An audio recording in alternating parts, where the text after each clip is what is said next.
Hi everyone, welcome to another episode of this shit. How's it going? Whoa!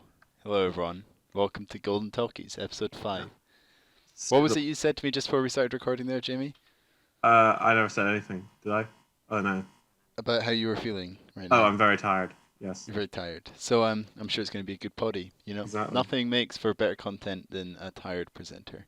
That's exactly. what I always It's say. important that I don't show any enthusiasm for what I'm making, so that the viewers feel obligated to project their own enthusiasm into the project, so make up for me. You understand? You're right. You're right. Yeah. Man, I really hope I don't get a power cut this time. That was really annoying Okay. last time. Cool. Maybe this will be our first episode without any audio issues. Maybe. We should we might pause recording partway through because I get nervous about it.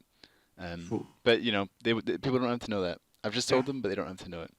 Uh, So what are we watching this week, Jamie? We're watching the Cheyenne Social Club, which I thought was pronounced Cheyenne Social Cheyenne Club. Social Club at first until they said it in the Oh, film. So, is that what you big said last? apple pie.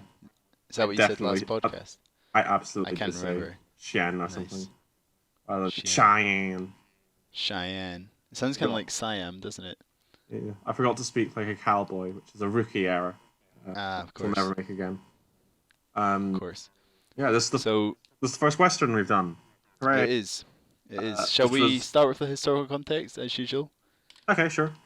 Okay. Insert jingle. Do historical context time or whatever it is. Okay. Good. So of course, you know what website I was using, Jimmy? Calendarmonth.com. No, I was using takemeback.to, who have still not What? sponsored us, despite this being our 5th episode. Unbelievable. So the charts were much the same. In the summertime is still number 1. Can you guess where Back Home was by now, Jamie? Back home, No, it wasn't Back Home. It was still in the charts. Oh, Wait, cool. got him. You got me. It was number 5. Cool. Good. It was number 3 last week and number 5 this week. Steadily falling. Oh, I forgot to check. I was going to look at the World Cup results and how they've gone. I'm going to do that right now. But I can keep talking while I do it. I can just be like la la la. Well, I could la. say like. Nah, you can speak. You Okay, speak. well, this is the first Western we've done, as I said, and the reason I bring that up is that I would obviously Westerns used to be very popular, as our good friend Steven Spielberg always likes to say. I think, and you can correct me if I'm wrong, Duncan, because you actually know about this, that the heyday of the Western was a little bit before what we're talking about right now. I think it was before the 60s phenomenon, but you can tell me I'm wrong and punch me in the face. I mean, I don't really know, but I think you're right. I've Cool. I've actually not seen that many westerns. I've seen a few. Good to see Definitely, that but, film studies degree is really paying off. we don't really watch westerns in that, Jamie. We watch real films. God. Westerns are real films, obviously. Yeah. But, So yeah, I think I've watched a lot of spaghetti westerns personally. This might be, I think, the right. first, like regular, all actually made in America western that I've seen. Maybe Okay. wrong. Cool. So yeah, it was an interesting first impression because Nice. you know. What day did it come out? It came out June the 12th, right? No, maybe. Yeah, June 12th. I I think it think was you're June right. 12th. Yeah. Yeah. So I'm looking at the World Cup. The quarterfinals start Cool. on June 14th. Nice. So it's still in the group stages. There you go. That's the World Cup update. Nice. I'm sure you're all glad. Okay. Do you want to hear what the magazines had to say, Jamie? Okay, sure. Does it involve protests of some kind again? To be honest, I kind of skimmed over everything about I don't think there was anything about protests, but there's the usual stuff about Vietnam and stuff. I just skipped over that because I feel like people are going to get tired of us talking about that again. But guess what film Time was reviewing, Jamie? Something we've done, I would guess. So maybe The Out of Towners based on the date and relative. No, fact? Too Late the Hero. Too Late the Hero, Jamie. Cool. That's even older. So we are miles ahead of the time. I mean, we're 50 years late, but within that 50-year window, we're ahead of the time. So that's good. I couldn't read the whole review, but I don't know what they had to say about it. But yeah, we're clearly better than them. Mm-hmm. Oh, and also sticking on the topic of films that we have watched or are gonna watch. Life had an article about the Catch-22 film, which I think we'll be watching in a couple of weeks. I think either this week or next week. I can't quite remember. I think next week, maybe. So yeah, it was about the making of it and stuff. I didn't read the article, but it looked interesting. I might read it the week that we Actually do that do film. it, And then the only other thing, there was an article in Time about migrant workers heading to the north of Europe through the south of Italy, which is also what a timely issue. Pretty relevant. Although, interestingly, it seemed to suggest that a lot of them were actually from the south of Italy, which I think is less of a thing today. Well, so it was like saying these are like nicer Italians or something. Was that like the what? Why did it matter where they were from exactly? No, as in like obviously currently you think about migrant workers from the south of Italy as in like they're coming from Africa and stuff. Oh, but right. I'm saying at the time it said it did include North Africa, but it was like it was talking about Yugoslavia and stuff as well, but it also said the south of Italy, which I find interesting because I don't think that's the thing today, unless I'm just ignorant of it. I don't think there's like a mass exodus from the south of Italy itself. Maybe there is. Sound really ignorant. I know that one half of Italy is much economically poorer than the other, and I always the south definitely is. The south, yeah. So I guess I can see why that would be an issue at the time. Yeah, it probably still is a thing, but not as.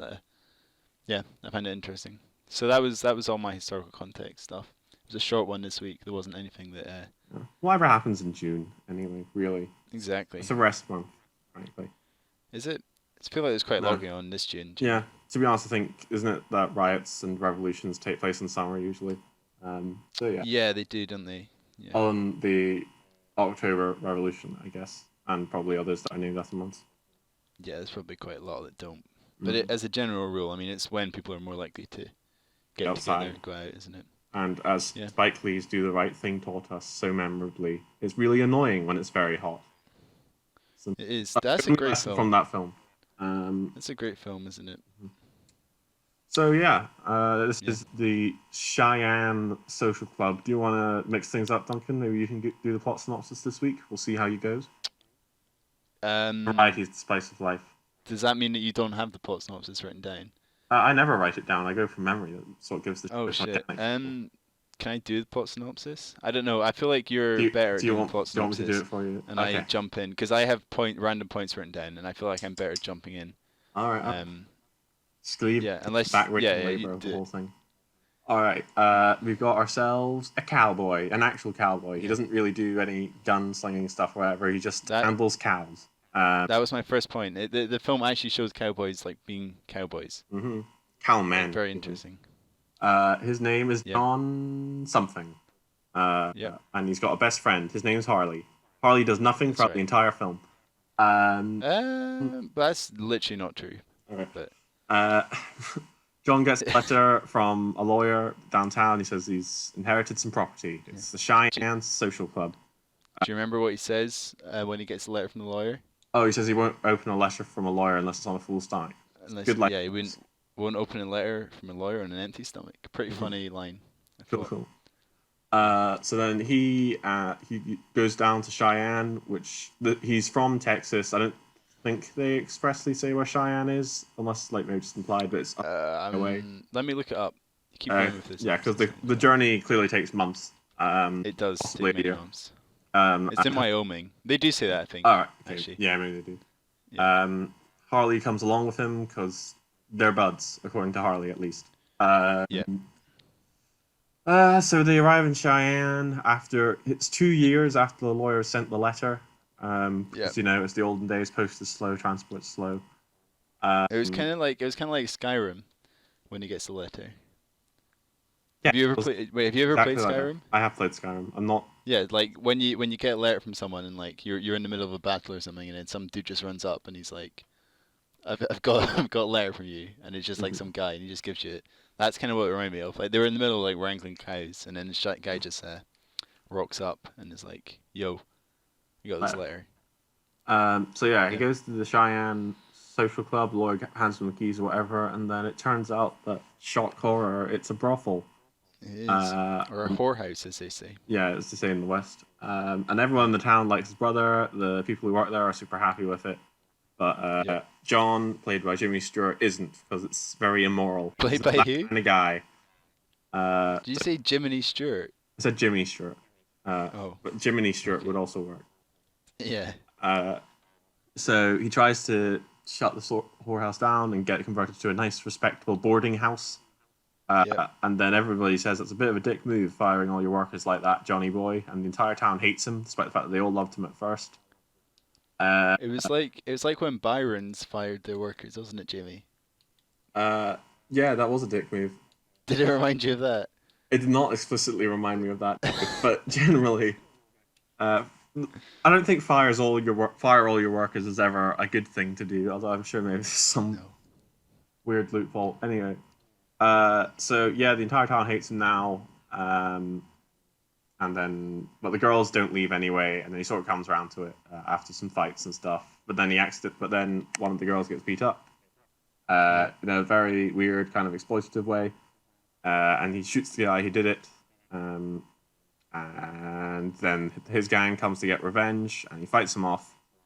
That's the end of the film. Another guy's going to come out for his head now, so he hurries back to Texas with his friend, and that's it. Roll credits. Cool. All right, episode over. 10 minutes long. Thank you. I'm really, really trying to be more concise, you know? Yeah, you have really concised it down, haven't you? I have. I feel if I just rob the story of all its spirit, I don't think that's really the way to go. Yeah. So, what did you think of our leading man?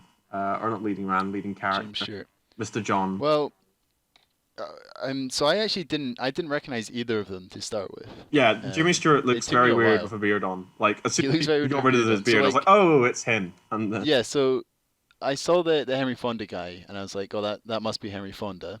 But I still didn't fully recognize him, and then like gradually, as more close-ups were done and stuff, I got it.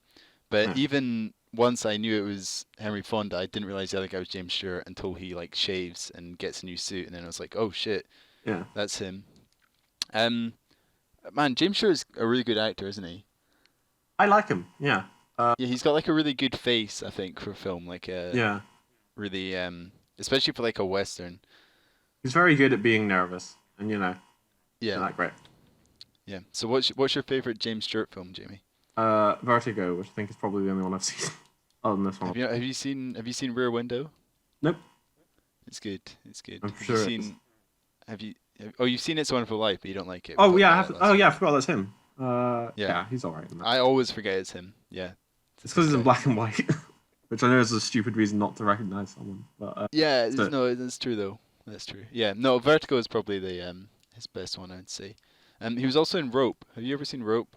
Oh, that's the one that's Hitchcock one that's meant to all be in one shot, right? Like it's one shot. To look like that. Apparently Hitchcock really didn't want to do that, but he. Really? I'm surprised. Yeah, he kind of, or not necessarily that he didn't want to do it, but he kind of knew it wouldn't be up to his usual standard. But he was so convinced to do it, I think. Yeah, more like that. It's not that he didn't want to do it, but yeah, I think it was more that he was. I guess so. It's an easy sell. Convinced into doing it. Yeah, exactly. So I want to see Rope. I think it could be interesting. I've heard it's not very good, but I mean, it still would be interesting to see. Yeah. So Jimmy Stewart's character arc is a bit weird in this film, I would say. In that I wasn't quite sure what it was going for until the very end. Which is maybe how it's supposed to work, because he does... At first, I thought it was going to be like this tension between his sort of morality that he's been taught and like an actual morality he develops for himself, if you know what I mean. Yeah. But then it sort of stops being about that, and then it seems more like it's about can Jimmy Stewart ever live up to the legacy of his brother in a sort of... Yeah. It's very Rebecca-like, which I know you've seen. Oh, I was wondering if you were going to... I was thinking of bringing up Rebecca when we were talking about Hitchcock films, because it's one that we both like a lot, isn't it? Yeah, exactly.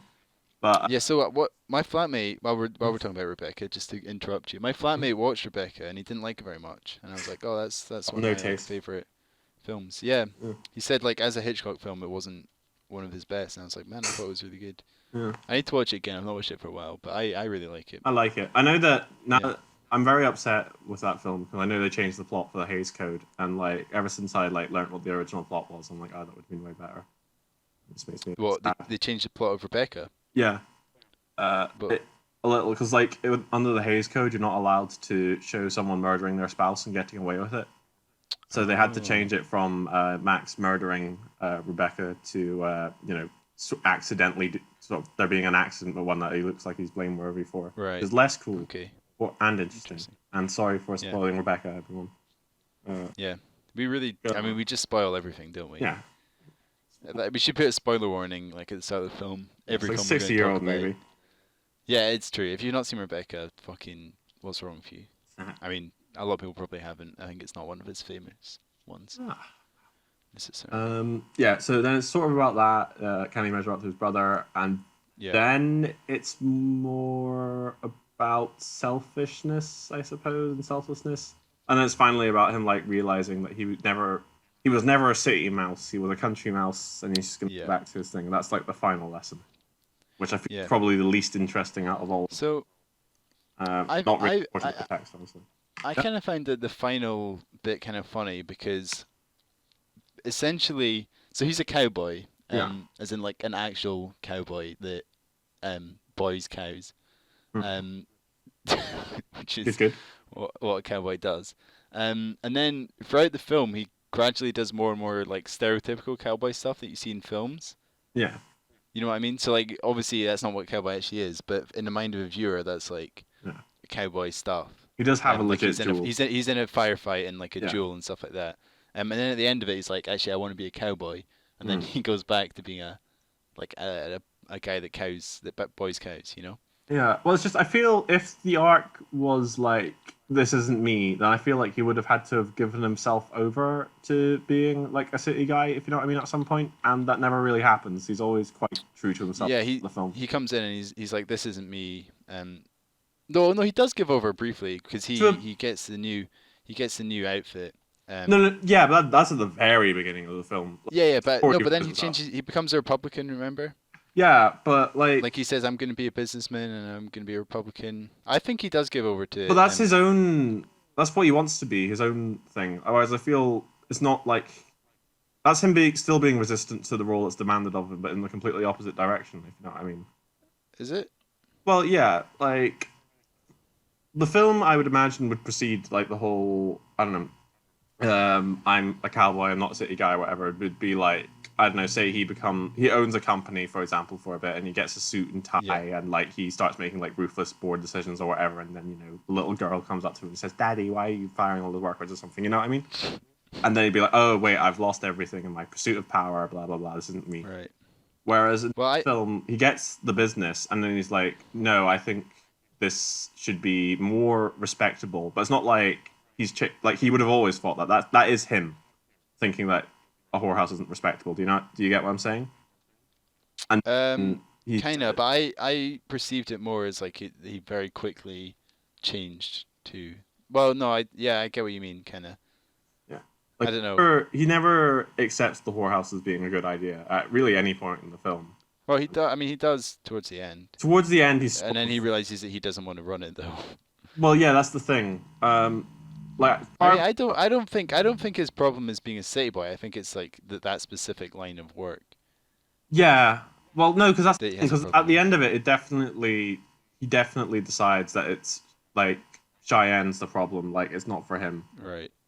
Whereas, it's not about the specific line of business. But I should think through my thoughts before I film. I mean, to be fair, I'm trying to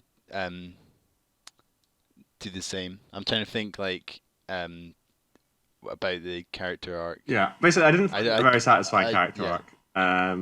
Mostly, I guess he didn't change that much. That's the best way to say it. He didn't really change at all towards the end, despite the fact that sort of a lot of movement was made, but nothing changed. Does that make sense? I think that's fine. I think that's just a character realizing that they had a good life to start with. Yeah, I don't exactly, but there's. I think it's an interesting character. It's different to what you would normally see. Yeah, well, that's true. I'm just wondering if it's better. I suppose, yeah, if you're saying the character had a good life overall, that's the... Do you know what it's like? Do you know what it's like, Jamie? What? It's like It's a Wonderful Life. Oh, fuck off. It's exactly the same.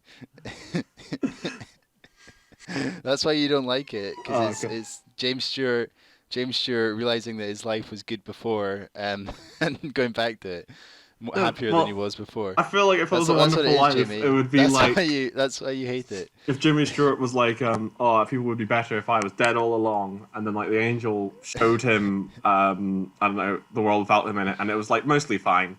It was like, no, I realize it's better if I'm alive, you know? Yeah. Yeah. Yeah. No, I know. If you're doing the whole, but it is funny that it's. if you're doing it is funny that the we whole, slowly. yeah. If you're doing the whole, I wish I had a better life, I wish I had this specific life thing, then I think you need to have an opportunity for that life, and that's never on the table at any point in the entire film. No, but I think there's a brief moment when he finds out and he's like, oh, I've got all this money and I'm going to be a businessman. I'm going to be a businessman, and then like he gets that in his head, and then he finds out the brothel isn't what he thinks it is, and then he realizes that the brothel is like staying, and then he doesn't want to be involved. But I feel like there's still when you lay it like out like that, it makes sense. I think there's not. Maybe it's just that there's not enough focus on the dream for me. Like they talk about it a lot, maybe. But maybe if that's the part that's wrong, then maybe there should be more focus on that being changed. I don't know. Yeah, I don't know. Yeah. But I don't know. What do you think of this film's stance on prostitution, by the way? Anyway, because I found it quite interesting. Well, this is the second film we've watched that has the only women in it being prostitutes, which is after what? Probably not the best trend to start. But again, it is the 1970s, so what can you expect, I guess? Yeah. Wait. Oh, right after Too Late to Hero, is that like it? Yeah, Too Late to Hero. Mm. Yeah. What do I think of the film stand in it? Well, I don't know. It kind of it's what do you think? I thought that was I know that was a useless answer, but I'm trying to Well, I thought that the film was quite non-committal on the answer in a way that was not necessarily surprisingly, but at first I thought that the film was going to be saying like, you should stop being such a stick in the mud. Like, look at it. This is clearly like an objectively good thing for the town, as it were. Yeah. And then like Jimmy would like realize. But I think the film's actual stance on the issue is that it doesn't really take one. No, it just kind of. Yeah, I think the point is that in this specific instance, all the girls are happy and looked after, and there's clearly strict rules in the brothel. You know what I mean? Like there's a bit about like they have to have a bath and like all that kind of stuff. So I don't think it's necessarily like glorifying it, but it's definitely not saying it's a bad thing. But I do feel that it shows them as happy, but then explains why they would be happy in the specific. It's not just like they're prostitutes and they're happy. It's like they're prostitutes and they're happy because X, Y, Z. Yeah, well, I think the one thing the film does quite a lot is that it keeps introducing these like external mechanisms regarding Jimmy's relationship with the whorehouse, as it were. Because like the one we see is that like it turns out there's actually a contract that his brother signed, which means it has to stay as a whorehouse. He can't change it. Yeah, which was classic. Yeah, exactly. Something the lawyer didn't tell him when he signed it over, where I feel you don't actually own the house is quite an important thing to say. No, he does own the house, Jimmy. I'm just going to tell you, as a lawyer now, Duncan, he does not own that house. Are you a lawyer? In training. But in training. He owns the house, the materials that go into the house, doesn't he? Maybe. But I suppose the other thing is that, like, even once it comes to, like, it's time for Jimmy to show that he cares, the two sort of things that show that are this one guy proposing to one of them and Jenny getting beaten up. Whereas I don't think it's ever... Jimmy never, like, ends up respecting their profession in any way, if you know what I mean.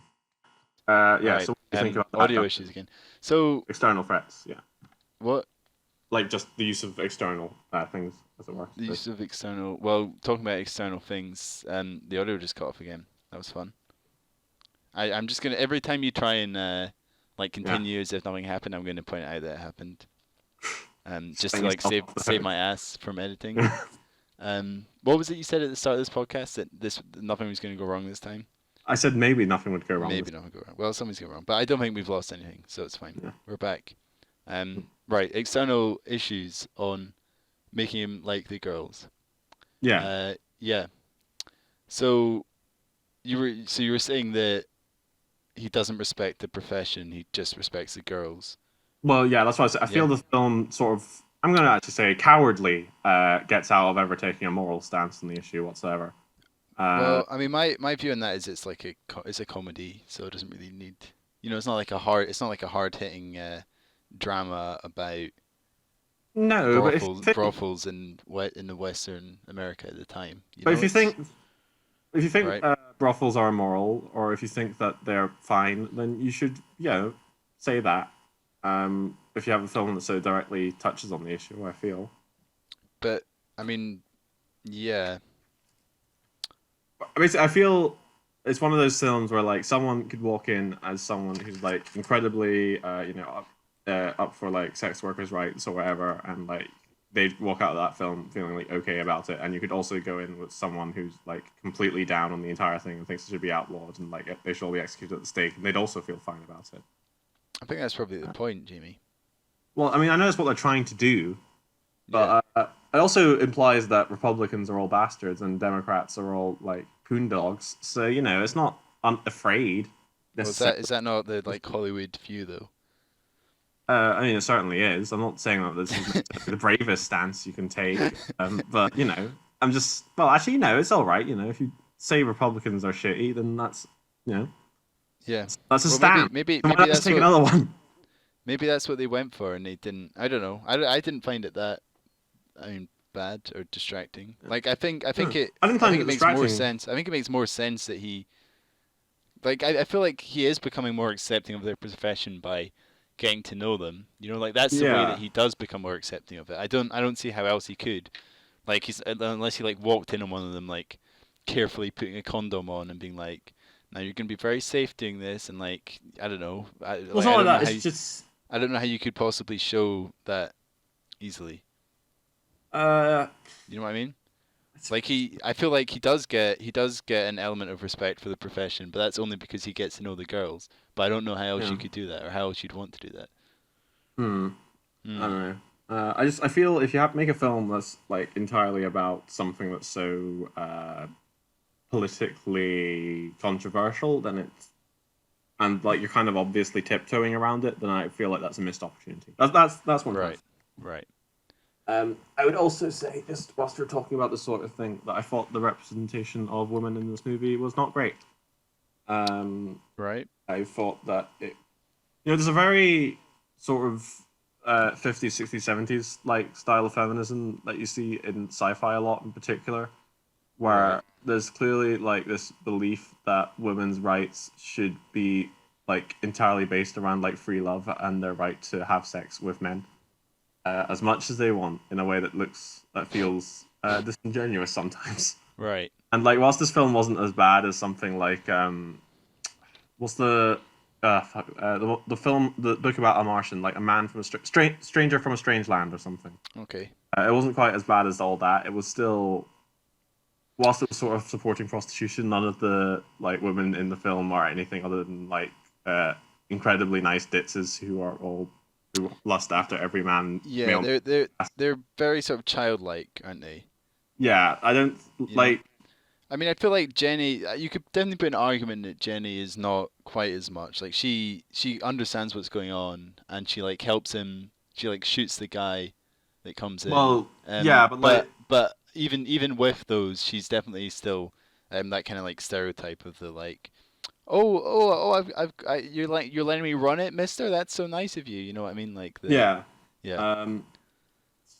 And the rest of them are just like that the whole time. They're just all like horny. But at the same time, I do think it is better than it could have been. Like they do, like have characters, like independent characters. They're not all just like generic prostitute women. Yeah, I suppose what I'm trying to say, I think, other than maybe Jenny, and even then, I think it would be debatable. I don't think many of them have much agency, which is kind of a shame. No, but then I mean that could be a result of like the way the film is set. It's kind of implied that they do rely on the brothel and they relied on his brother. Yeah, I suppose that's true. And that's kind of to do with the plot of the film. Whether that plot is right or not is a different thing. But I feel like that is kind of to do with the plot rather than. I suppose, but I think even if that's the plot, you've still got ways you could spin it. Even if you like just hinted that like they have like more interesting lives outside of just being prostitutes all the time. Yeah. Like even if it's just like I don't know, Pauline's hobby is kickball, then like that's suddenly something rather than just yeah. Well, one of them had a bad liver. Yeah, that was Pauline, and then it turned out not to be a bad liver. She just That's had a true. corset on too tight. So That's true. That was funny, man. Um, I found the film really funny overall. Oh, did you? Yeah, I laughed. No, I mean not out loud. I don't really laugh out loud, but yeah, I Did you found a lot of bits exhale funny. air out of your nose I slightly exhaled faster there than quite a usual? lot. Yeah, Mm. yeah, I found it very funny. I gotta be honest, I didn't find it funny at all. Really? Yeah, I think it was not my sense of humor. Right. Not like in a just like I don't know. Like, I know some people like say that and like they're meaning like a code for like it was. I thought it was really racist, but I'm just trying to be non-confrontational about it or something, you know. Right. But like no, this is just it wasn't for me as jokes go. Fair enough. No, I found it funny. Mm. Yeah, I thought as like a comedy western, because man, what's that? What's that? Other comedy western? There's a lot in Blazing Saddles would probably Yeah, be famous. yeah. I don't find that funny at all. Oh really? Yeah. How interesting! I think it's hilarious. Well, there you go, Jamie. That's different that opinions. shows our sense of humor, I guess. Mm-hmm. Mel Brooks. Oh yeah, it's Mel Gibson. It's a racist one, isn't it? Yeah. Although Blazing Saddles is kind of doesn't racist involve as quite well. liberal use of the N word, but I think it's Yeah. I think it's on the right side. Of Oh, history. here's a tweet. I've just looked up Blazing Saddles, and here's a tweet. Is it a tweet saying Blazing Saddles Blazing could never Saddles have for been being made today? racist would be like censoring the producers for being anti-Semitic. True story. Cool. All right. Well, no, I find it really funny. I found Well, do you know what I found? Just the scenario is really funny. Like the oh yeah. when he's like talking, he's trying to talk to them all and like tell them that he's going to shut them down, and they keep getting called away Yeah. by the bell. I find that really funny, and the same thing happens when he's leaving. Mm. I found the bit when he goes to the lawyer, and the lawyer's got a black eye from the fight. Oh yeah. And like the assistant singing along with the guy and stuff like that, but the lawyer's just really angry. I found that really funny. Actually, the one joke in it that I really did like was when he's like describing a song, and then like just in the background out of focus, you can see the assistant like bobbing his head along with it. Yeah, yeah. And then the assistant like says the name of the song or something, and then they sing it along together, and then the lawyer's like fucking hell because he's got a black eye from the fight. Yeah. I just found bits like that really funny. And like the guy that asked to marry the girl, and it's like James Stewart's the father, and he's like, "Are you gonna look after her and stuff?" I find that really funny. I just find it really funny that he got in all these like scenarios. I feel like that maybe that's kind of what my sense of humor is like awkward scenarios or like characters getting in uncomfortable situations and stuff like that. Yeah. Like that's what I find funny. Yeah. Good. Yeah. Okay. Yeah, that's very British tradition, I suppose. Very British. Do you know the music? Do you know what the music reminded me of? What? You know the Mitchell and Webb Hennymore sketch? Oh yeah. every time something happened, it had like the same music of like do do do or like whatever. Yeah. You know, like oh wait, it was good. I found it really funny. I found the film really funny overall. Yeah. Yeah. Yeah. Do you know what else it reminded me of a little bit? What? Do you know the Ballad of Buster? The Ballad of Buster Scruggs. Have you seen that film? Yes, yeah. The Coen Brothers one came out. Yeah. Have you seen it? Yeah. Yeah, it kind of reminded me of that. I think like with any anthology thing, like problem with having an anthology thing is that like you're always gonna like remember it in terms of like which bits of it were better and which ones were worse, even if like the standard of quality is quite high. So yeah, I liked bits of Buster Scruggs. Yeah, there were some bits that were really slow. Everyone will say. I remember it got really slow towards the end. Yeah, what's the I think it's the fifth one I didn't like so much, the one about like the cattle train, and then I liked the Prospector one quite a lot, although I think quite a lot of people didn't. I quite liked that one, yeah. But the other bit that reminded me of Ballad of Buster Scruggs was the like traveling salesman on the stage. Oh yeah, I mean that's super. That's like super classic Western stuff. Yeah. Not to immediately take down the tone of this discussion, but it reminded me a lot of Red Dead Redemption. Right. But like it's a snake oil salesman. Yeah. Yeah. How does that bring down the tone of the conversation? Oh, I don't like. Oh. What? Yeah. Sorry. I don't know. Brings it down a bit. But, right. Yeah. Sorry. But I like Mr. Yancey a lot. He was cool.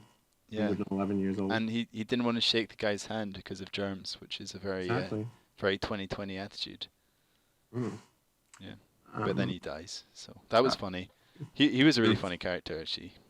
I liked the way he was played a lot. Yeah. Kudos to whoever that was. I don't know. Yeah. There are lots of little bits like that I just really liked. Yeah. What did you think of Harley? Because I sort of given my opinion already, but I don't think he does very much in this film. I feel it's kind of a waste. Well, I feel like he does. He kind of, he's one of the things that makes James Stewart realize that he's changed and is being a bit of a dick. I guess it's that classic like relationship of like, they're so used to. They're like really good friends, and then one of them changes a bit, and then it makes him realize that they're how much they've changed. I guess that was like his main purpose in the film. I liked him. I thought he was a really good side character, and apparently James Stewart like specifically asked him to be in it, or asked for him to be in it because they're good friends. But I liked the dynamic. Okay, so like just to give my perspective on it, yeah, I feel firstly Harley's like motivations are never like. The sort of, I mean, you can tell he's going along with James Stewart because they're good friends. Yeah. And like he clearly values their friendship more than anything else. Though I'm sure he'd never say it. But like, it's just that other than sort of being someone for James Stewart to like talk with and like bounce off of, most of the stuff he does by himself never really comes to anything. Well, he tells the gang all about James Stewart. Yeah, that's a slightly weird bit because he implies at the end that like it was some part of some sort of plan or something, and I'm guessing it wasn't. Does he? But it's I think it was a thing. I mean, he distracts the guy by eating the pecan. Yeah, exactly. These are the kind of. Yeah, I mean, I feel like that was his purpose in the film. I liked him. Yeah. I liked the dynamic. He has a sort of romance that begins to develop and then just kind of stops. Yeah, and then he starts shagging them all. And then there's the big joke that he's hanging out with all the prostitutes to load that phrase as much as possible. Yeah. And then other than that, he's just sort of giving a disapproving tut to Jimmy Stewart. No matter what Jimmy Stewart does, it's not like Harley's that's true. Consistent philosophy here. It's just constant disapproval from all. Well, he doesn't like how his friend's changing, Jamie. That's true, but it's not entirely clear like what direction. Like no exactly what it is. Change whatsoever is cool for Harley. It's not like you sold out man or anything. It's either you sold out man or you're not going with the flow enough. You know. Then again, he has been going along with him for 10 years, so I guess he. I got quite bored of that phrase eventually. What? Like just constant like going along for 10 years. Nice. I mean, I think that is the basis of the friendship. So Jamie, if you and I were John and Harley, who would you say was who? I'm clearly a Harley because I've got nothing going on in my life. Exactly. That's what I was thinking. Great. Thanks for making me host my own news there.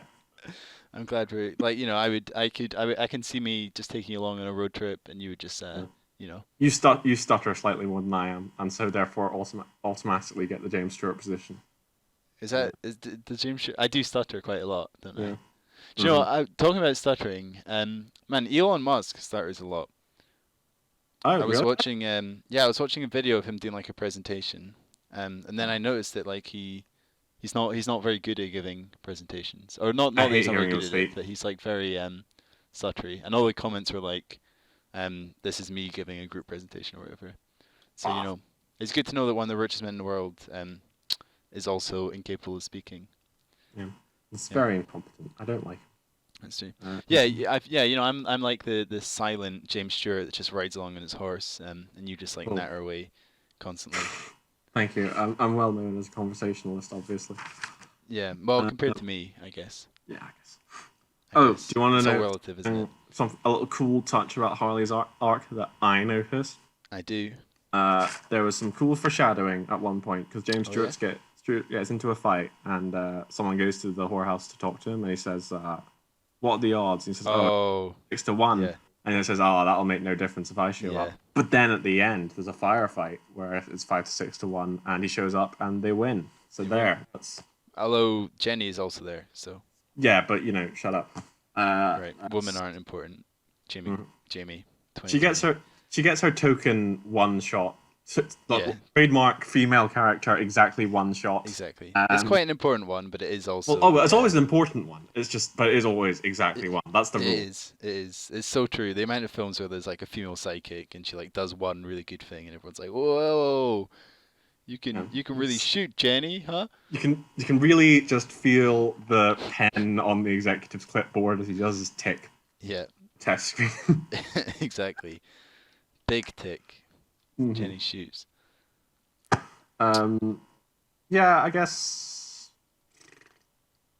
I don't really have a lot else to say about this film because surprisingly little happens in it. In a way. That's true. Do you want to hear my favorite lines? Yeah, sure. So there was a nominating a letter from a lawyer in Empty Stomach 1 that we've already talked about. Mm-hmm. There's a bit where they say, "Did you ever see anything like this?" And the guy goes, "Not even in Texas." Oh yeah, there's a lot of Texas bashing, and there is, which I'm sure I would find much funnier if I was from the US. It's kind of it's that like it's like self-deprecating as well, isn't it? A bit? Yeah, exactly. Like we're from Texas and we've not even seen anything like this there, you know. Yeah, I'm sure it's like the same as like if a UK film was like talking about how like the characters from like a certain town or something, and then like everyone like gets their little knowing laugh, but like I don't know. I guess it'd be like I guess it'd be like Edinburgh, Glasgow, like yeah, exactly. Like some like characters come through from Glasgow to Edinburgh and they like see someone get stabbed and are like, "You ever seen anything like this? Not even in Glasgow or something," you know? Yeah, exactly. And then another one of my favorite lines. James Stewart said, "I'm not cut from this kind of cloth," and then Jenny goes, "Burlap's what you're cut from," which was pretty good. What? Okay. Burlap, like the sack. I get the joke. Yeah, I like that one. And then the last one was when the prostitute's like, "Oh, his brother was visiting me, and there's such a close family," because she's marrying the brother. Yeah. And she's a prostitute, so the implication is yeah. I get you. Okay. So clearly you didn't find those particularly funny lines. No, like I say, it wasn't a film for me. No, clearly not. There was another bit where there was real like I hate my wife vibes. There's a bit where Harley's like, James Stewart's just talked to Jenny or something, and he like goes and tells Harley what he said, and Harley's like, "Well, did she say this? Did you say that? Because, it's like talking to your wife. I was married once and I hated her," or something like that. That was enough for one man. He's just not willing to. Yeah, he's like, they just keep talking. If they're not talking, it's bad, and if they're talking, it's bad. Ha ha ha! I hate my wife. Can't accept the fact that his real wife is James Stewart. Exactly. It's just like us, Jamie. Well. People have often described us as a married couple. Yeah. Haven't they? That's not a lie. They had. Have you never heard that? Yeah, that's happened. It has happened. Yeah, it's good. Mm-hmm. Good times. Married couple in year 40 or so. Yeah, exactly. The whorehouse is very well decorated. It is very green. Really, it's very nice. Green. Green. Yeah. Like, do you not remember the like parlor? Yeah, it's so green, and all of her dresses are green as well. Like the rest of the house is decorated fine, and like as you say, quite nice. But the parlor is just like disgusting. Oh, I didn't really notice. All I noticed is like it's a very nice house with like very nice decor, and like it's all carpeted and nice wallpaper and statues and stuff everywhere, and like really nice poster beds and stuff. It's really not what you envisage from a whorehouse. Anything else you want to say about the film, or should we move on to our ratings? I'm not sure how much I actually have to say. I'm just trying to think. The Indian whiskey drink. Do you remember that? Oh yeah, they talk about the cocktail, right? Yeah. Oh, is it an actual cocktail? I mean, technically, in that they give you enough information in the film that you could make one yourself. Yeah. I don't know if it's a cocktail anyone else has ordered before. I feel reminded me of the ketchup drink from Getting Straight. I was literally about to say, in the tradition of the ketchup drink from Getting Straight, can we talk about the warm milk with the egg in it? Oh yeah. So well, let's finish on the Indian whiskey, because it was, I mean, it was really something. It had like tumbleweed in it. I remember. Oh yeah, and it had a list of like ingredients that do not go together, and then also tumbleweed. Okay, I'm looking up Indian whiskey and I'm not getting anything. So the entire point of the drink was just like, you know, whiskey burns, and like if you woke up one day and were like, I wish it burned more. I wish that was its whole thing. I'm up with this non-burny part of drinking. I need it to be 100%. I thought it was it not like a fake thing to like make people think it was a drink? I think. Oh, maybe. That was the impression I got. It was like a prank you could play on someone where you're like, this is some Indian whiskey, right. and then he's like, you need to add the pepper because that kicks like real whiskey or something. Okay, Maybe. You could also be right. The same thing. So yeah, as you were saying, the warm milk with egg in it. Yeah, is which what is he just drinks every scrambled night egg. before bed. Like that's scrambled egg before you cook it, and I've never looked at that and thought, yummy. Before bed. Oh, and like the yolk would be It's like a mixture between like having warm milk before bed and like a prairie oyster. Yeah. And just don't think you ever need to combine those things. Frankly. No, So we had the ketchup drink, and this one had Indian whiskey and milk with egg and milk in it before bed. So yeah, good times. We'll release an officially licensed cookbook one of these days. Oh, we should do that. Would be so good. Recipe. That would be so good. Oh yeah. All right. That's store.goldentalkies.com. Keep your eye out. 3 pages long so far. The cookbook with 3 recipes in it. All drinks. Ketchup drink, Indian whiskey, and egg and milk. One of the drinks is 2 ingredients. 2 of them. The ketchup drink's just ketchup and hot water. No, it had pepper in it as well. Yeah, it had pepper as well. Technically, so that's 3 ingredients. Oh shit! All right, good. We got that. Right. So yeah, I guess... Go on. Yeah, I guess my final thought on the film is that I thought it was a pretty forgettable comedy, personally. I really enjoyed it. Came and went. I really enjoyed it. Would watch again. I would not. I barely retain any of it right now, and this morning. But... Yeah. So should we do our ratings? Yep. I would say don't watch it. I would say buy it. That's high praise. Yeah, and it's especially high praise given that it's available free on Vimeo. Yeah, but that's not on the hush hush. That's not. Of course, we watched it. Not on Vimeo. We paid for it. We paid for it. Yeah, we bought the Criterion Collection release. Exactly. I wouldn't buy the Criterion Collection release, but I would pay for it. So something that this film reminded me. Do you kind of get this thing where some people have like really good faces for westerns specifically? Yeah, I get what you're saying. You know what I mean? So like James Stewart, there was a bit where I was like, damn, he really looks like he's from the Wild West. And then the beard that Henry Fonda had really reminded me of you know Walton Goggins. Yes. You know that guy from the Tarantino films. Yeah. Who like for some reason whenever I see him, like he is like straight out of the Wild West, like no matter what. Yeah, I think you need to have like a certain you need to be able to look rugged and tired. Yeah. And James Stewart's very good at being a slightly balding, like sweaty man, which is the other notable Western look. Yeah. Although he wasn't surprisingly good as a cowboy. Like before he shaved, he was convincing. I'm not gonna take that away from him. No, he was definitely. Both the main characters had this like look that I have in my head. I feel like maybe it's like you need something distinctive, you know?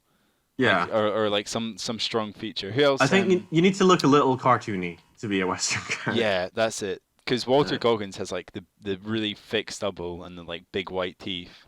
Yeah. And then Henry Fonda had the same beard, but he's also got like very strong, like a very big chin and like strong, I don't know, cheekbones and stuff. You know, it's just like that look. I don't know. Yeah. Okay. Who else? Man, who else? Clint Eastwood. What does he look like? Blonde, stubble. Clint Eastwood. Usually has a cigar or something. It's a guy with a cigarette he smokes. Has a big hat. Yeah, he's very like rugged as well, isn't he? Mm-hmm. And he's got the beard in a lot of the westerns. Yeah, Exactly. I feel like there's just like a look that like is like the western film look. Hmm. Hmm. Yeah, I get you. I think that's true. I agree. Good. I'm glad. But So we need more soft cowboys. what? There should be more soft cowboys. I want a completely unrugged cowboy. You could be a good cowboy, Jamie. Alabaster stone. But I can't. Maybe I could. Maybe that is the career for me, Duncan. Maybe you solved it. I mean, I assume cowboys still exist, don't they? Cowboys still exist, yeah. There's big ranches. Uh, Let me look at your Facebook profile here. Yeah, I could. Yeah. I mean, that's me standing on top of a mountain in Canada in winter, which is probably very anti-cowboy environment. Is it? No, man. There's so many cowboy films like set in the winter and mountains, when they're like traversing from one place to another, and they're riding through the mountains. The whole start of Red Dead 2 is fake cowboy game, barely about cowboys. I can last gasp of the old I'm west. trying to think. Actually, do you know you might be the salesman, Jamie. Oh, what, you think I could be a good snake oil man? Yeah, I could see you selling blue tonic or whatever it was. I think it was blue tonic, you're right. Maybe, or maybe like a bartender. Thank you. Someone who gets shot at one point is what I'm hearing from you. Yeah, I mean, obviously. Thank you. Obviously. I don't know. I'm trying to. You would very obviously be the funeral home man, I'm afraid to say, Duncan. I feel what man? You would be the funeral home man who shows up after the duel with your wheelbarrow. Do you mean the Undertaker? The Undertaker, yeah. The funeral home man. Undertaker is too cool a name, and they call them something else in Western films. Do they? Yeah. They call them like old Scruggins by the funeral home or something. I could be actually, because I've got kind of the tall, like lanky look, don't I? You just need a very battered stovepipe hat, and then you've got the... Yeah. Although I feel like I'm thinking of the Undertaker from WWE more than... Yeah, see, that's why I'm trying to avoid that from comparison. Westerns. I'm like... Undertaker Western. Oh yeah, like the top hat and... Exactly. I'm glad that's what it immediately showed you. Although... I think the first one here is from Red Dead Redemption, which you don't like. Have you... Look up the Undertaker. And then the rest of them are the Undertaker from WWE. Look up Undertaker Mad Dog McCree. Undertaker Mad Dog McCree. Yeah. Right. Yeah. It does look a bit like me. Yeah. Shit. Yeah. What's that from? It's from a video game called Mad Dog McCree, where you it's like a light gun game and you shoot it. But this is a real person. Well, yeah, it was an FMV thing, so it's like right. video, and then like you shoot on top of it, and then whenever you die, it very suddenly cuts to that guy saying like you died. Oh, amazing! Yeah, amazing. Fuck. All right. Available cool. on the Nintendo Wii now, if I remember correctly. It's on the Wii. Apparently, it's on the PS3. Wasn't it? Oh wow. Is it or is I guess you'd need the PS Move because like. Oh, maybe it's yeah. It looks like it's an older game. Damn, what other Western games are there? Did you ever play Westerado? Is that what it was called? Yeah, is that the one where like you have to solve the murder of your family and it's like pixelated and you can do anything? I think so. It's definitely pixelated. Yeah. Yeah, I think that. Yeah, I have played that. I've only played it a tiny bit. That thing you hate twice, and I apologize. But yeah, I think I played that. I quite liked it. Mad Dog McCree has 4% on PC Gamer. Oh yeah, it's not a good game. I never said that. Well, apparently 89% of people like the game on Google users. So has a dedicated fan base, clearly. Clearly. I think it is. Westerado double barreled. I own and have played and enjoyed. Right. Good. Have you ever played, or perhaps even met anyone who's ever played Red Dead Revolver? Ooh, the first Red Dead. Yeah, the one that doesn't count anymore. Yeah. I don't know if I have. When did it come out? I think it was PS2, so I think it was quite. Red Dead Revolver. Oh yeah, I'm trying to think if there's any other. It's not good, is it? Not really. Oh, I don't know. Maybe it's a hidden masterpiece. Maybe. I just don't know. I can't say I know anyone on top of my head that's played it. You know, I never got into Red Dead Redemption. I don't like it at all. Like, no. I think I love GTA, but then for you I get it because you don't like GTA either, do you? I don't like that kind of game. I think it's okay as a sandbox goes. I definitely have severe problems with it, but I think its saving grace is that traveling from place to place in it is fun. Yeah. Because like you basically got like the real actual game of GTA is really just trying to rack up your star rating as far as you can, and then like surviving. Yeah. Whereas I feel in Red Dead Redemption it is also a sandbox game, but getting from place to place is incredibly boring because nothing ever really happens. I kind of agree. People love it, and I do really want to get into Red Dead Redemption 2 because it's such a huge game. But it's just like the setting, I think, is the thing that really, I just find it so hard to get into. Yeah, I feel it would genuinely be more fun if it was either much more focused, so it was a much smaller world, or even if it was just linear. Yeah, I say that about a lot of things. Or even like semi-linear. Yeah, you know? Well, even if it was just like you have this one western town, you know, like old timey, like Cheyenne even, and then it was just so like you can get from place to place really, really easily and quickly. Yeah. And then like you got different missions and stuff, but it's just because transporting yourself in that game is so dull. Yeah, and I mean, there's not really much variety, I guess, in there's just the setting. You know what I mean? Like if you watch a Western film, it tends to be set in a town or like on the road, but the setting doesn't actually change much, or it's set in one place because like the general thing is interesting, but what's not so interesting is that like every town looks the fucking same, and then when you have a big open world game where you're supposed to travel around, but I don't know, it just all feels very samey. I know a lot of people were also complaining about how like the missions are super restrictive, which like I don't necessarily mind that, but I know it's a thing people were complaining about. I feel like it's at odds with the rest of the game though. I guess the issue with Red Dead Redemption with regards to Rockstar's game design, I suspect that LA Noire maybe also suffers from this, is that there's this focus on openness, but there's nothing to really do with the world being so open. Yeah. So you gotta ask what that's in service of, and whether you're just creating busy work. Yeah. But then, I mean, again, there's other games that are open that are really good. But it depends on the thing. It feels a bit forced, the things that you do in Red Dead. You know, like in GTA, you've got like races and stuff, whereas in Red Dead, it's like you're hunting or you're racing horses, but that never happened. You know, stuff like that. I don't even know if that's a thing. The key to making like a good open world game is to make sure that interesting things can happen to you whilst you're going from place to place. Because like Zelda Breath of the Wild does that really, really well. Because it makes sure that like interesting things are always very visible. Skyrim does it very well as well. Because like you're always like if you have like a far off destination, you'll usually run into like a bandit camp or something. Yeah. Like you'll get sidetracked. Yeah. Like say in GTA, you've got like basically like the mini game, as it were, where you are out running the police and stuff. Whereas in Red Dead Redemption, it's very rare for anything that interesting to happen. Yeah, and it's always the same stuff. Like you get attacked by a bear. The amount of like videos I've seen where someone's like trying to do something, and then a bear comes out of nowhere and mauls them. Yeah, exactly. And like that is the exciting thing that happens, and you're like, fuck me, that just looks like not great. Like I think variety as well is just variety is the spice of life. It is. I think in open world games is really, really important, and I mean, I guess they try with Red Dead Redemption 2 quite a bit, don't they? They do definitely. But I just think it's limited by the setting, like, really. At least the first Red Dead, which is the only one I'm really familiar with, like it really doesn't change very much until the very end of the game, where like you go to the one city. Right. Whereas I think one of the things to harp on again about Zelda, where it has a big advantage, is because it's a little more cartoony. It can get away with having much more diverse biomes, as it were.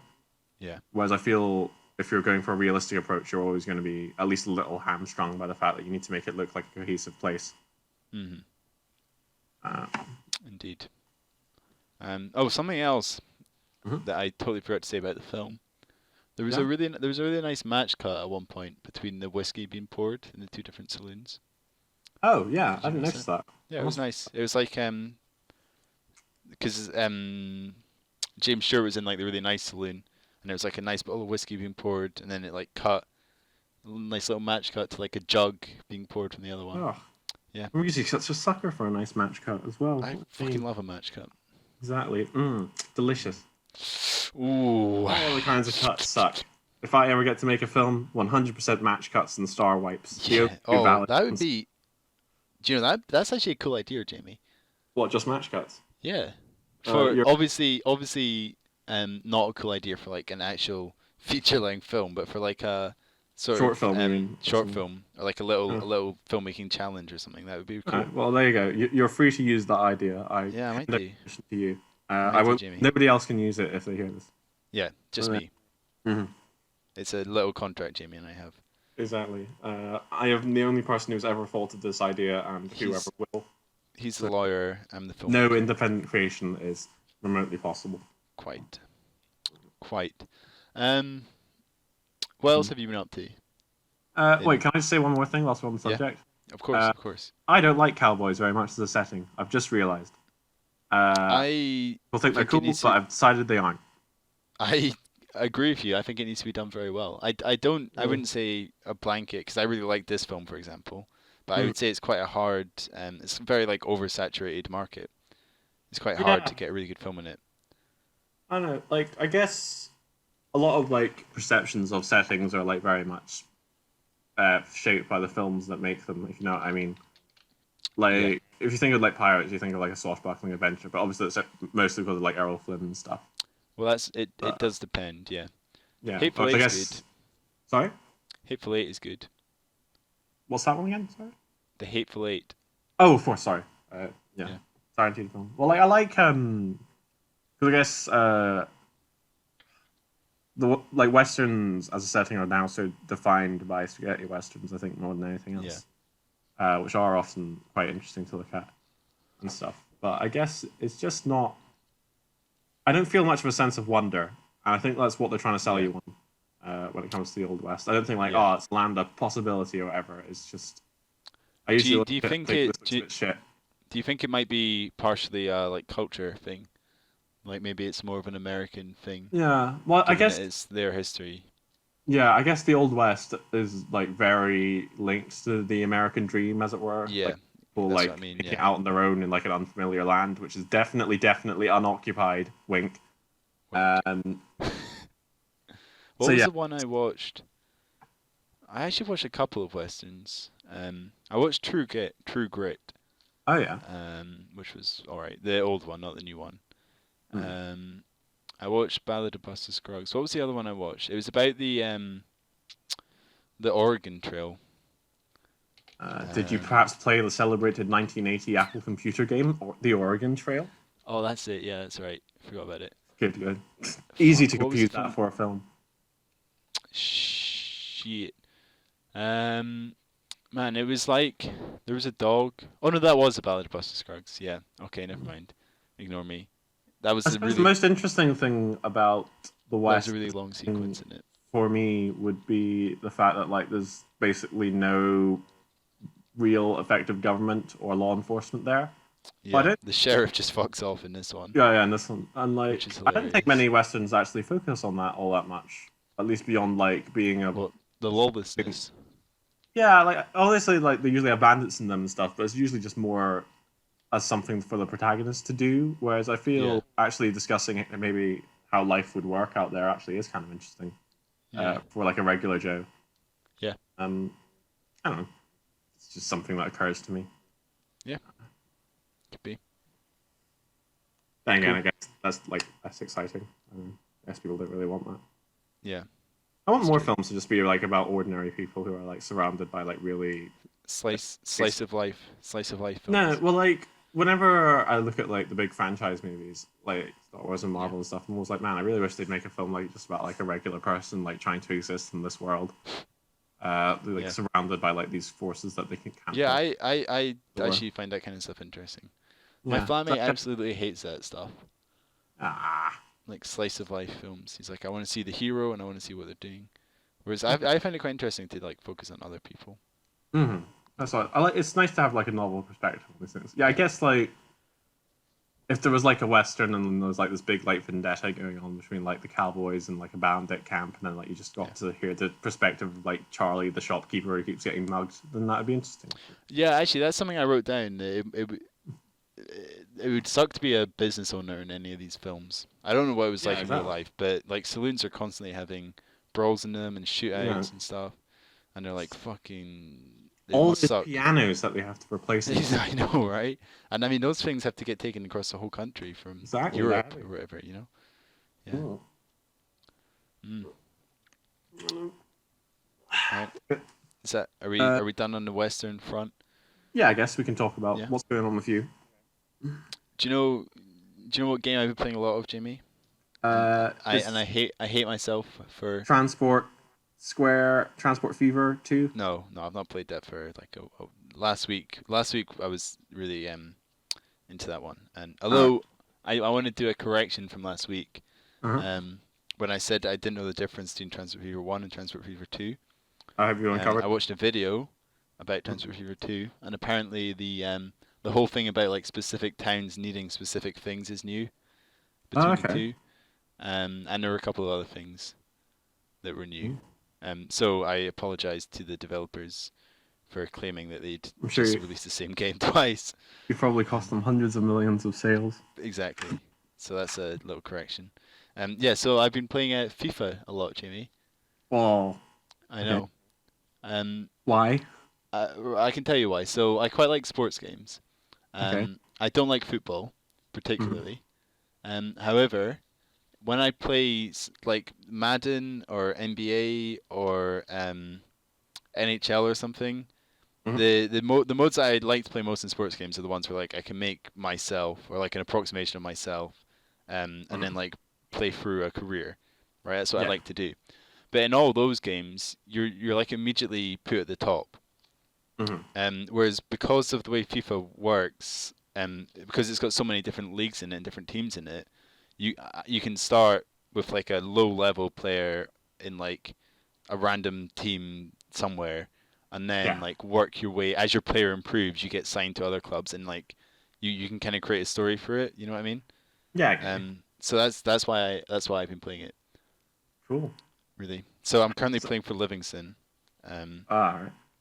Almost finished my first season, and then I guess I'll try and get transferred to somewhere bigger. But yeah, it's a weird one because I really don't like football at all. I suppose, I mean, like, it's not like any of these games are ever like that good approximation of the actual sport. Exactly. Exactly. They're basically their own thing.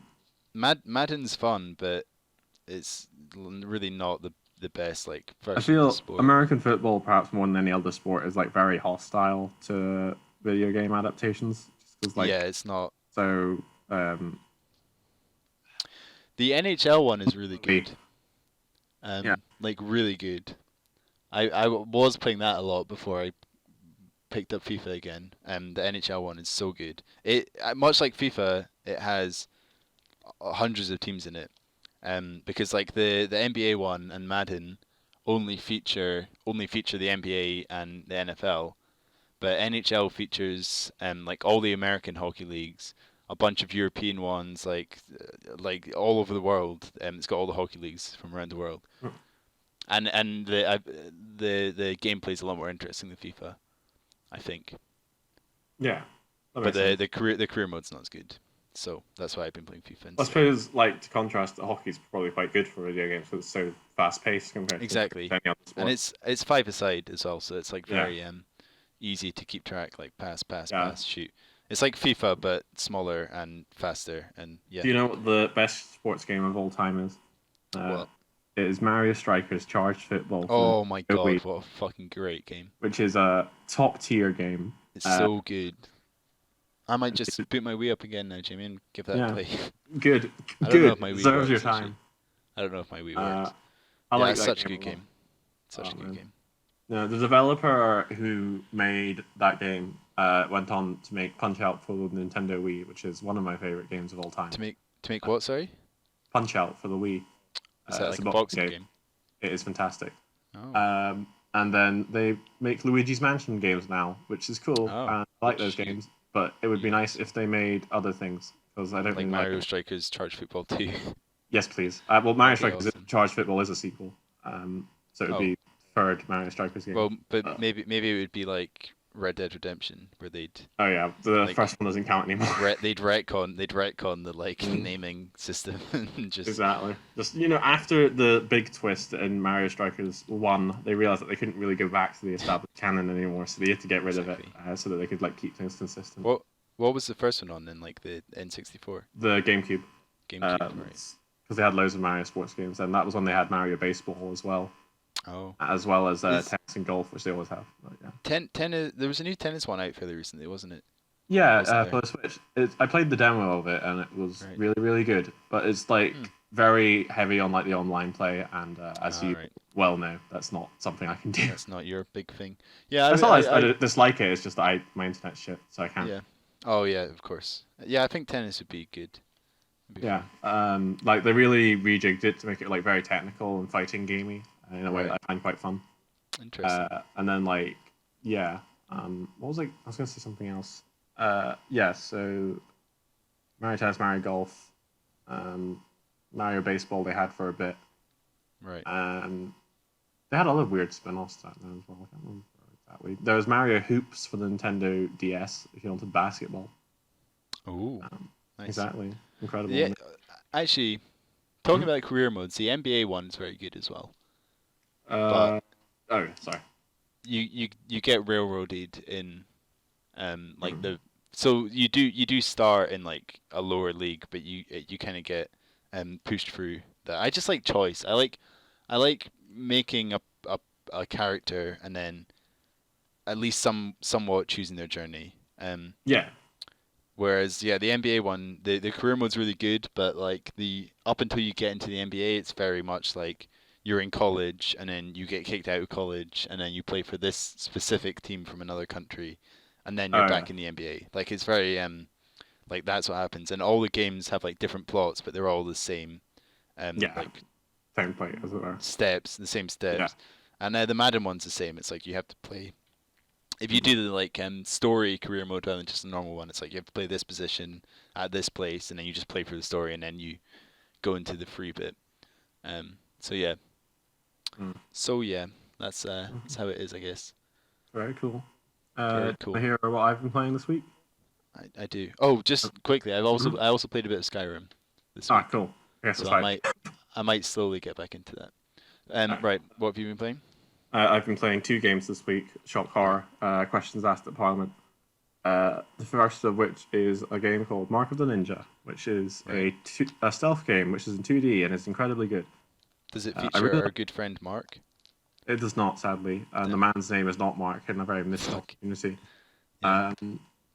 But yeah, I was playing it and I was thinking, because I think 2D really helps stealth quite a lot. Because I feel an issue with stealth games is that a lot of the time it's kind of hard to figure out what the enemy can see and stuff. Yeah, I see what you're saying. Whereas I feel now that once it's in 2D, it's actually a lot clearer and it's a lot more puzzle-like and fun. So I thought that was very good. There you go. So that's Marcus the Ninja, for anyone looking for Marcus the Ninja, yes, exactly. Yep. Good. And then the second game I played is that I finished Dark Souls at last, and it's fantastic. Nice. I like the interest in your voice, son. Well, it's because I know that means you want your PS4 back, which I still have. Yes, exactly. Yeah. But it was an incredibly fun time. I love it dearly now. I'm a full convert. I've started a second playthrough with an ever so slightly different build. Well, Jamie, if you're doing a second playthrough, you surely don't need your PlayStation back. I'm already a third of the way through already, so I think I might actually be done by the time I need the PlayStation back anyway. That's pretty quick. The thing about Dark Souls is that it's very much about learning the game. So once you get the hang of it, and once you've memorized the enemy placements, playing through it again is very, very easy and doesn't take very long. Look at you, elite gamer. Who knew? Exactly. So I'm playing as a pyromancer now. I don't know what that means. It means I can throw fireballs at things, which makes the game a lot easier. Nice. So yeah, I'm having a whale of a time. I'm wondering if I should start Dark Souls 2 or Bloodborne next, and then I'm maybe I'd just get burnt out if I did that. So I'm probably not. You're gonna get burnt out? Well, I think I might if I play all of them in a row. I've heard it's a good game. It is a fantastic game. I would very highly recommend it, particularly if you do like having a choice in how you make a character and stuff, because it's very accommodating to that. Yeah. All right. And also, it's really fun. It's It's hard though, Jimmy. Famously. It's not. It's not hard. That's like the misconception. It's designed so that you will fail a lot, but like it's not difficult. It's just a matter of learning. Really fun, Jimmy. Properly. It's opaque is the correct word. Right. Once you know what's going on, it's really not that difficult. I see. Okay. It is fun. You know, you're set out in a world by yourself. You're figuring things out. It's good. Right.